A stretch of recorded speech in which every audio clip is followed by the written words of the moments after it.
तेरा रियाने ते मैं भी मोहाली ते सकती सिर्फ आप लोगों को बता सकती हूँ, जितने मेरे फैंस हैं उनको बता सकती हूँ। तो खेसारी यादव जी के गाने को रिलीज कर दिया गया है, जिस गाने का टाइटल था बाला। मुर्रा नस्ल की बांदरा झोटी माँ के हाथ की खामारो। और गाने रिलीज करते ही ऐसा रिकॉर्ड बनाया कि अच्छे विरोधियों का पसीना छूट जा रहा है।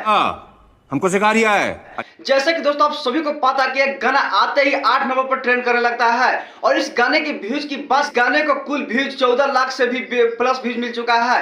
दोस्तों एक गाने को गाए हैं इंडस्ट्री के बहुत ही सुपर डुपर है, ये युगेंद्र अलहत और कोमल चौधरी जी इस गाने को गाए हैं। इस गाने में काम किए हैं खेसारी यादव और स्वप्ना चौधरी, जो कि बहुत ही बेहतरीन फिट में काम करते हुए किए हैं। इस गाने में इतनी बेहतरीन परफॉर्मेंस दिए खेसारी यादव और स्वप्ना चौधरी के बारे में क्या ही करना है। जैसे कि दोस्तों आप सभी को पता है कि पवन सिंह का भी एक गाना है, जिस गाने का टाइटल है नथुनिया पे 9 गोली।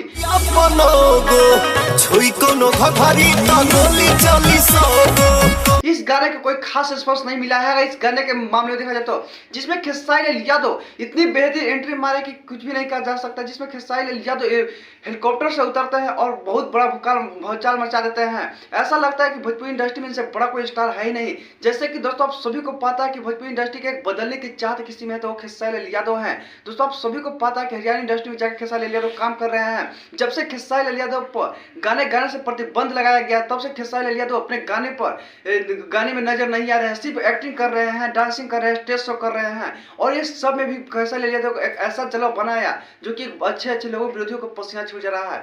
भाई सच में खेसारी यादव काबिलियत की तारीफ किए हैं, जिस गाने को बहुत ही बड़ा सुपर डुपर हिट बना दिया। अगर शायद इस गाने में युगेंद्र अलहत और कोमल चौधरी जी रहते थे, गाना इतना बड़ा सुपर डुपर इतना हिट नहीं होता। इस गाने में इतने बेहतरीन परफॉर्मेंस किए, क्या ही कहना है। जाके आप सभी भी इस गाने को सुनिए और देखिए कि कितना बेहतरीन परफॉर्मेंस में। भले इस गाने में हम लोग को आवाज समझ में नहीं आ रहा है, लेकिन लिरिक्स और म्यूजिक देखने के बाद ही समझ में आता है कि भाई सच में बहुत कंफर्टेबल है। और इस गाने में सैकड़ों लोग काम किए हैं, जो कि बाउंसर में कुछ लोग बाउंसर में पीछे काम किए हैं, कोरियोग्राफर में, जो कि बहुत देखने में बढ़िया है। इस गाने को बनाने में लगभग